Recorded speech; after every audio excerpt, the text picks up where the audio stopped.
Pasasalamat ng mga residente sa Barangay Batasan Hills, Quezon City matapos ma-rescue ang isang bata na nahulog sa ginagawang kalsada sa kasagsagan ng pag-uulan ngayong Lunes. Kwento ng netizen na si Jamik, hindi umano namalayan ng tatay ng bata na sumunod dito sa kanya sa pagtawid ng kalsada. Saka naman biglang nadulas ang paslit at nahulog sa hukay ng ginagawang kalye sa Isot Site de Gloria Extension. Agad nagtulungan ang magkakapitbahay at kalaunan matagumpay na nailigtas ang bata. Paalala ng otoridad, iba yung pag-iingat po ngayong maulan, lalo na sa paligid ng mga konstruksyon.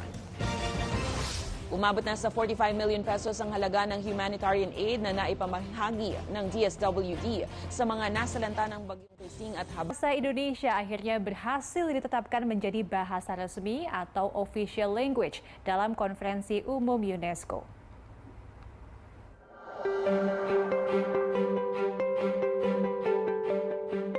Sidang Umum ke-42 UNESCO di Paris pada Senin kemarin telah menetapkan secara aklamasi pengakuan atas bahasa Indonesia sebagai bahasa resmi yang dapat digunakan dalam Sidang Umum UNESCO atau Organisasi Pendidikan, Ilmu Pengetahuan Umum, dan Kebudayaan Perserikatan Bangsa-Bangsa.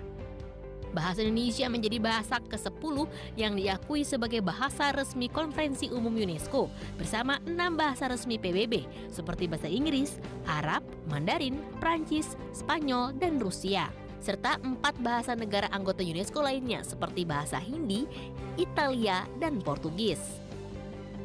Melalui penetapan ini, bahasa Indonesia dapat dipakai sebagai bahasa sidang serta dokumen-dokumen sidang. Saya Tahira, anda sedang menyaksikan Easy Malay. Soalan saya pada hari ini, apa yang buatkan awak gembira? So, jom kita terjah orang.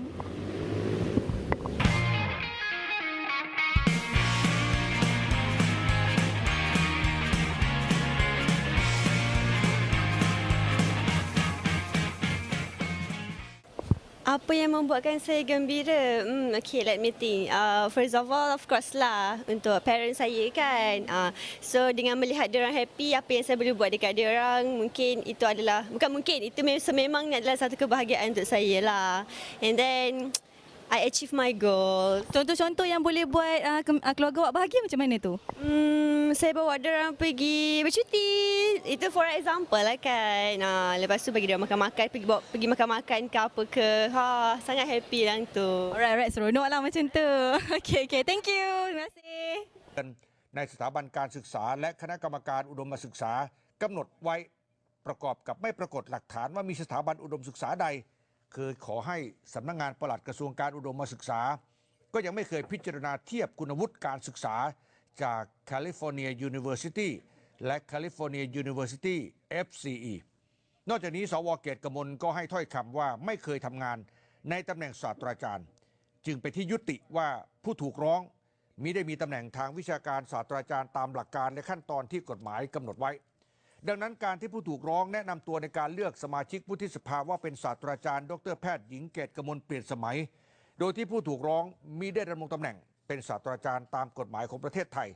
จึงเป็นการหลอกลวงหรือจูงใจให้บุคคลอื่นเข้าใจผิดในคุณสมบัติซึ่งเป็นการทุจริตในการเลือก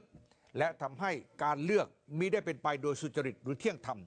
อันเป็นการฝ่าဒီဇာကမှာပါဝင်ဖို့အတွက်ကျွန်တော်တို့လိုအပ်တဲ့ character တွေအတွက်ကိုကျွန်တော် DDMC ဘက်ကိုလမ်းပြီးတော့တောင်းတယ်ပေါ့နော်အဲ့အနေမှာကျွန်တော်တို့ရွေးချယ်ခံပြီးတော့ပါဝင်ခွင့်ရတာပါအခုရိုက်နေတဲ့ character ပုံစံကြတော့ကျွန်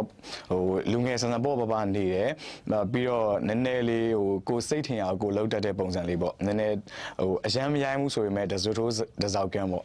နည်းနည်းအဲ့လိုမျိုးလေးပါနေ့ရက်တိုင်းကတော့အမှတ်တရပဲဖြစ်နေတယ်ကျွန်တော်တို့အခုရိုက်ရတဲ့ဟာကျတော့ဒီဆရာဝိုင်းနဲ့ရိုက်ရတာဆိုတော့အများတန်းဒီအစ်စ်တွေကျွန်တော်တို့စူးစမ်းနေတဲ့အချိန်ပေါ့နော်အရန်စူးစမ်းနေရတဲ့အချိန်မှာဆိုရင်ဒါကဆရာဝိုင်းနဲ့ရိုက်ခွင့်ရရဲဆိုတာအရန်ကိုကောင်းတဲ့ဆုလက်တစ်ခုပေါ့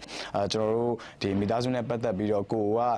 လက်လွတ်စပယ်ပြောလိုက်မိတာမျိုးပြီးမှပြန်ပြီးတော့စိတ်မကောင်းဖြစ်ရတာ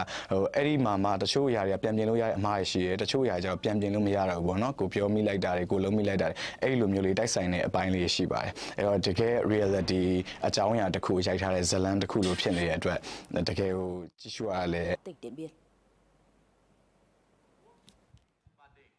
Phát biểu tại ngày hội, Trung tướng Đặng Hồng Đức khẳng định phong trào toàn dân bảo vệ an ninh Tổ quốc tỉnh Điện Biên năm nay có nhiều mới mẻ, đặc sắc, sáng tạo so với những năm trước đây. Nhiều phong trào ý nghĩa có sức lan tỏa đã được tổ chức triển khai thực hiện có hiệu quả. Đặc biệt, lực lượng công an tỉnh Điện Biên đã luôn đồng hành cùng bà con nhân dân trong hỗ trợ xóa nhà tạm, nhà dột nát và nhiều chương trình an sinh xã hội trên địa bàn. Nơi nào nhân dân có khó khăn về nhà ở, nơi đó có cán bộ chiến sĩ công an tỉnh Điện Biên đến và làm nhà tình nghĩa cho dân. Điều đó rất đáng phấn khởi và tự hào. Nhằm ghi nhận và động viên những đóng góp tích cực của các tập thể cá nhân tiêu biểu trong phong trào toàn dân bảo vệ an ninh Tổ quốc, đồng thời thể hiện sự quan tâm, chia sẻ sâu sắc với các gia đình chính sách, thương binh liệt sĩ, người có công với cách mạng có hoàn cảnh khó khăn, nhân kỷ niệm 78 năm Ngày Thương binh Liệt sĩ, thay mặt đoàn công tác, Thứ trưởng Đặng Hồng Đức đã tặng quà của Bộ Công an cho Đảng bộ, chính quyền xã Mường Phăng và 20 hộ gia đình. Đại tá Vũ Văn Đấu, Giám đốc Công an tỉnh Điện Biên tặng quà cho 10 hộ gia đình có hoàn cảnh khó khăn trên địa bàn. Nhân dịp này, thăm và làm